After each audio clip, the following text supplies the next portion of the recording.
Hello મારા વાલા વિદ્યાર્થી મિત્રો, મારું નામ છે નિતેશ જોગલ અને તમારું સ્વાગત છે એનજે ક્લાસીસ ગુજરાતીમાં. તો વિદ્યાર્થી મિત્રો, આજે આપણે જોવાનું છે ધોરણ 10 વિષય ગણિત અને તેનું ચેપ્ટર નંબર 12. અને ચેપ્ટર નંબર 12 ની અંદર આપણે જોઈ રહ્યા છીએ સ્વાધ્યાય 12.2 અને એનો દાખલા નંબર 5 કે જેની રકમ મને કંઈક આ પ્રકારે આપેલી છે કે એક વાસણનું સ્વરૂપ ઊંધા શંકુ જેવું છે. તેની ઊંચાઈ 8 સેમી અને ઉપરના ખુલ્લા ભાગની ત્રિજ્યા 5 સેમી છે. તે ઉપરની ધાર સુધી પાણીથી ભરેલું છે અને જ્યારે વાસણમાં 0.5 સેમી ત્રિજ્યાવાળી ધાતુની ગોળીઓ નાખવામાં આવે છે ત્યારે 1/4 જેટલું પાણી બહાર નીકળે છે. તો વાસણમાં નાખેલી ધાતુની ગોળીઓની સંખ્યા શોધો. બરોબર, પહેલા તો જે માહિતી આપેલી છે એના ઉપરથી હું તમને આકૃતિ દોરીને સમજાવું છું. હવે જો ઊંધા શંકુ આકારનું પાત્ર કીધું એટલે કે પાત્ર આ પ્રકારનું હશે. બરોબર, આ શું થઈ ગયો? ઊંધો શંકુ થયો.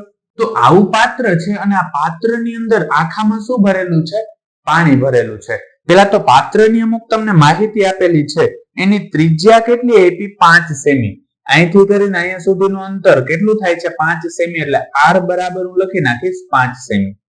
પછી શું કીધું? કે જે શંકુ છે એની ઊંચાઈ આપેલી છે 8 સેમી. એટલે અહીંથી કરીને અહીંયા સુધીનું અંતર છે ને 8 સેમી આપેલું છે. એટલે કે શંકુની ઊંચાઈ h બરાબર કેટલું થયું? 8 સેમી. પછી શું કીધું? કે એની અંદર ગોળીઓ નાખવામાં આવે છે.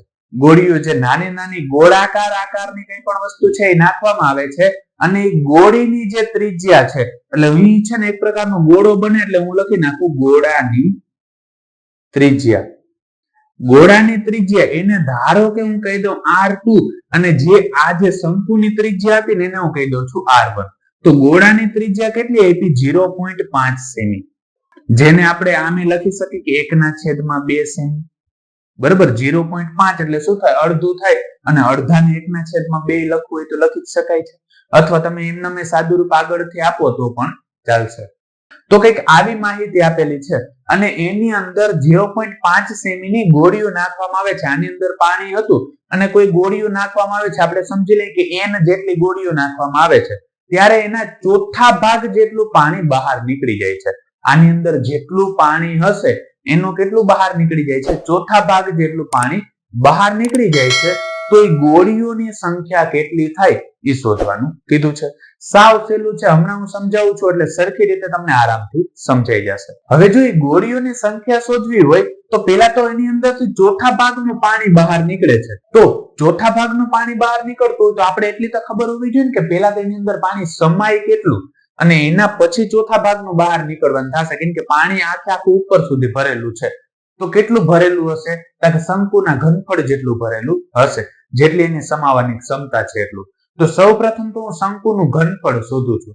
બરોબર, એટલે હું અહીં લખું છું શંકુનું ઘનફળ અથવા પાણીનું ઘનફળ કયો તો એ થશે. હવે શંકુનું ઘનફળ શોધવું હોય તો એનું સૂત્ર શું છે? કે 1/3 પાઈ r² h. અને અહીંયા r છે એને મેં r1 નામ આપેલું છે એટલે હું અહીંયા r1 કહીશ. સાદું રૂપ આપીએ તો 1/3. હવે જો પાઈ ની કિંમત મૂકીને તમે સાદું રૂપ આપો ને તો એ કઈ ફરક નથી પડવાનો, સરખી રીતે જવાબ આવશે. પણ આપણે છે ને આગળ જતા એક જગ્યાએ પાઈ ઉડી જશે. બરોબર, એટલે હું અત્યારે પાઈ ની કિંમત મૂકતો નથી. તમે પાઈ ની કિંમત મૂકીને ગણતરી કરશો તો એ જવાબ તો સાચો જ મળશે. એટલે પાઈ છે ને ત્યાં હું એને એમને રહેવા દઉં છું પાઈ. R1 બરાબર કેટલા હતા? 5. અને એનો શું આપ્યો છે?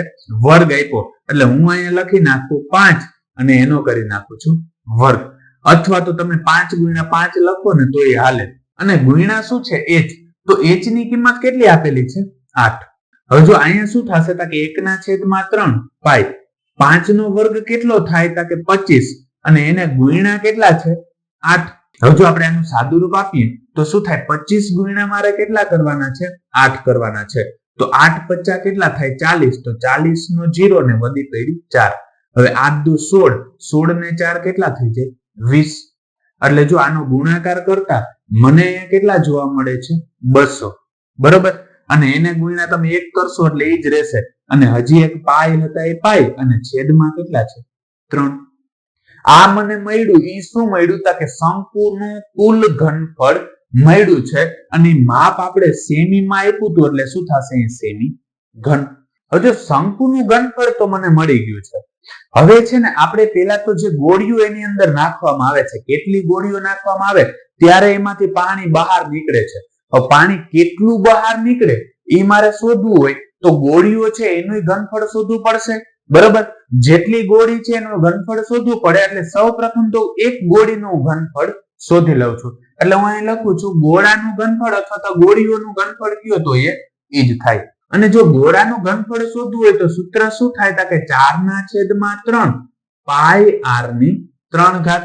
સાદું રૂપ આપીએ તો 4/3 પાઈ ની કિંમત હું અત્યારે મૂકતો નથી. અહીંયા r ની જગ્યાએ આપણે ગોળીઓ લેવાની હતી એટલે r2 લઈશ. અને r2 બરાબર કેટલા આપ્યા 0.5 કયો કે 1/2 કયો. 2 કેવું થાય સરખું થાય. અને એનો ઘન આપ્યો ને એટલે 3 વાર ગુણાકાર આવશે 1/2 1/2 ને 1/2.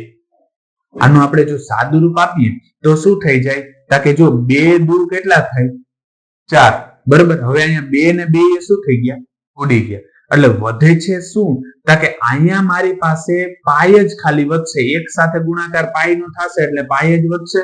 છેદમાં શું થશે કે 3 ગુણ્યા 2. હવે 3 દુ કેટલા થઈ જાય 6 એટલે પાઈ ના છેદમાં 6 અને માપ સેમી માં આપ્યું હતું એટલે શું થશે સેમી ઘન. આ મને શું મળી જાય છે કે જે ગોળીઓ છે એનું ઘનફળ છે અને આ શંકુની અંદર જે સમાયેલું પાણી છે ને એનું ઘનફળ છે. હવે જો આપણે શું કરવાનું છે કે વાસણની અંદર જ્યારે ગોળીઓ નાખવામાં આવે ત્યારે એના કરતા કેટલું જે આ શંકુ હતું એનું કેટલું પાણી બહાર નીકળી જાય છે, ચોથા ભાગનું પાણી બહાર નીકળી જાય છે. એટલે હું અહીંયા લખીશ ગોળીઓ નાખતા બહાર નીકળતા પાણીનું ઘનફળ બરાબર. હવે નીકળતા પાણીનું ઘનફળ બરાબર શું થાય કે 1/4 ગુણ્યા શું થશે કે શંકુનું ઘનફળ હતું એ થશે, કેમ કે શંકુનું ઘનફળ જેટલું મળ્યું ને એના ચોથા ભાગનું પાણી બહાર નીકળે છે. એટલે ગુણ્યા શંકુનું ઘનફળ કેટલું છે કે 200 પાઈ અને એના છેદમાં કેટલા છે 3, બરોબર. હવે જો આનું આપણે સાદું રૂપ આપી તો 200 ભાગ્યા પેલા તો હું કરી નાખું છું 4, બરોબર. હવે 200 ભાગ્યા 4 કરીને તો શું થશે કે જો આ 200 છે એને 4 વડે ભાગું છું, બરોબર. હવે પેલા અહીંયા બે પદ લઉં તો 4 50 કેટલા થઈ જાય 20. એટલે અહીંયા શેષ 0 મળી ગયો ને આ પોઈન્ટ ડાયરેક્ટ ઉપર વયો જાય. એટલે અહીંયા છેદ ઉડાડશું એટલે ડાયરેક્ટ અહીંયા કેટલા આવી જશે 50 જ આવી જાય છે. એટલે બરાબર 50 ગુણ્યા 1 કરીશ એટલે અહીંયા થાય છે 50 ગુણ્યા આપેલા હતા પાઈ અને છેદમાં કેટલા છે 3. આ મને શું મળ્યું કે બહાર નીકળતા પાણીનું ઘનફળ મળેલું છે. હવે જો ગોળીઓની સંખ્યા કેટલી થશે કે જો એક તો વસ્તુ ફિક્સ છે, જેટલી ગોળીઓ નાખવામાં આવી હશે એનું જેટલું ઘનફળ હશે એટલું જ પાણી બહાર નીકળશે, કેમ કે અંદર સમાવવાની ક્ષમતા છે તો એટલી જ રહેવાની છે. જેટલી ગોળીઓ જગ્યા રોકતી હશે એટલું પાણી બહાર નીકળશે. એટલે આપણે ધારી લઈએ કે ગોળીની સંખ્યા ગુણ્યા શું થશે કે ગોળીની સંખ્યા ગુણ્યા એક ગોળીનું કેટલું થશે ઘનફળ. એટલે હું લખી નાખું એક ગોળીનું ફળ બરાબર કેટલું થાય કે એનું ઘનફળ કેટલું થશે કે બહાર નીકળેલા પાણીનું ઘનફળ થતું હશે એટલું જ થશે. એટલે બરાબર હું અહીં લખી નાખું છું બહાર નીકળેલ પાણીનું ઘનફળ. હવે જો આનું આપણે સાદું રૂપ આપીએ તો શું થશે કે ગોળીની સંખ્યા છે ને ધારો કે હું એને n ધારી લઉં છું ગુણ્યા હવે ગોળીનું ઘનફળ કેટલું હતું આપણી પાસે કે એક ગોળીનું ઘનફળ છે પાઈ ના છેદમાં 6, બરાબર. બહાર નીકળતા પાણીનું ઘનફળ તો ગોળી નાખતા બહાર નીકળતા પાણીનું ઘનફળ કેટલું હતું 50 પાઈ અને એના છેદમાં કેટલા છે 3. હવે આનું સાદું રૂપ આપીએ તો આમાં શું થશે કે આ પદ આ બાજુ ગુણાકારમાં છે, હું એને આ બાજુ લઈ આવીશ એટલે કેવું આવશે ભાગાકારમાં. અને ભાગાકારમાં આવશે એટલે શું થશે કે n બરાબર આ છેદ છે એ ક્યાં જશે અંશમાં અને અંશ છે એ ક્યાં જશે છેદમાં.